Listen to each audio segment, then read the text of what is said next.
2025 का भारत बदल रहा है, इवॉल्व हो रहा है और ये इवोल्यूशन हर सेक्टर में नजर आ रहा है। सरकार ने जिस स्पीड से डिजिटल और इंफ्रास्ट्रक्चर एक्सपेंशन का रोड मैप बनाया है, उसका इम्पैक्ट अब हर नज़र में आ रहा है। सबसे पहले और सबसे बड़ा कदम है नेशनल ब्रॉडबैंड मिशन 2.0, जिसका लॉन्च जून 2025 में हो चुका है। इसका टारगेट है 2.7 लाख गांव तक 100 Mbps का रिलायबल इंटरनेट पहुंचाना। इसका मतलब हर एक स्टूडेंट को अब ऑनलाइन एजुकेशन बहुत आसानी से मिलेगा, बिना किसी टेंशन के।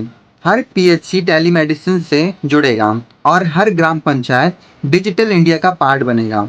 इसका अप टाइम रखा गया है 95%, जो कि रूरल इंडिया के लिए एक गेम चेंजर बन सकता है। साथ ही स्किल डेवलपमेंट के लिए सरकार ने लॉन्च किया है आईटीआई अपग्रेडेशन स्कीम। इसके लिए 60,000 करोड़ का बजट दिया गया है, जिसमें 1000 आईटीआईज को अपग्रेड किया जा रहा है। मॉडर्न मशीन्स, एआई टूल्स और प्रैक्टिकल स्किल बेस्ड ट्रेनिंग 20,000 युवाओं को डायरेक्ट बेनिफिट देगा। ये स्कीम उन लोगों के लिए परफेक्ट है जो सिर्फ डिग्री नहीं, स्किल के साथ करियर बनाना चाहते हैं। अगला कदम है एक strategic move, electronic component manufacturing scheme यानी ईसीएमएस। इसके लिए 22,805 करोड़ का इन्वेस्टमेंट किया गया है, ताकि भारत अपने खुद के चिप्स, पीसीबीज और बैटरीज बनाए।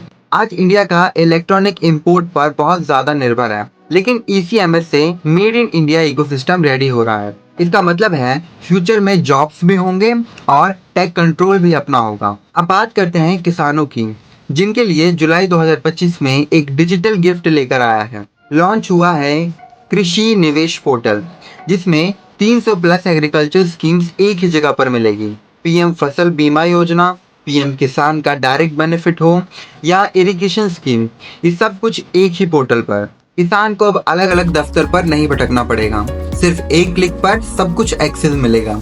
इसी के फ्लो में एक बड़ी स्कीम शुरू हुई है, पीएम धन धान्य योजना। इसका फोकस उन डिस्ट्रिक्ट पर है जहां प्रोडक्टिविटी लो है, वहां स्टोरेज यूनिट्स, इरिगेशन प्रोजेक्ट और कोल्ड चेन इस्टेब्लिश की जा रही है। ये डायरेक्टली कंट्रीब्यूट करेगा फार्मर इनकम को डबल करने में, क्योंकि अब किसान सिर्फ उगाएगा नहीं, बेचने के वक्त भी प्रॉफिट में होगा। और पल्सेस के सेक्टर में भी एक बड़ी प्लानिंग शुरू हुई है, पल्सेस सेल्फ रिलायंस मिशन, जिसका ड्यूरेशन है 6 साल का। इसमें उड़द, मसूर, तूर इन जैसे दालों पर R&D, इम्प्रूव्ड सीड और मंडी लिंक और स्टोरेज सपोर्ट दिया जा रहा है। ये प्लान भारत को इम्पोर्ट डिपेंडेंट नेशन से सेल्फ सफिशिएंट पल्सेस प्रोड्यूसर बना देगा। और टेक्नोलॉजी का जबरदस्त यूज हुआ है बिहार में, जहां किसानों को ड्रोन ट्रेनिंग और सब्सिडी मिल रही है। अभी तक 101 किसानों को ड्रोन चलाना सिखाया जा चुका है और पर ड्रोन 3.65 लाख तक की सब्सिडी मिल रही है। इसका यूज क्या होगा?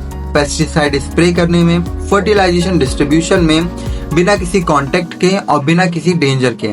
टाइम सेविंग भी है और स्मार्ट भी है। चलिए अब बात करते हैं electric vehicle scheme.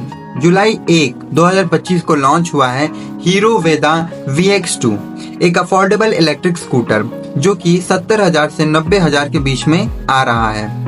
Battery as a service model है, फास्ट चार्जिंग है, 90 किलोमीटर की रियल वर्ल्ड रेंज मिलेगी आपको।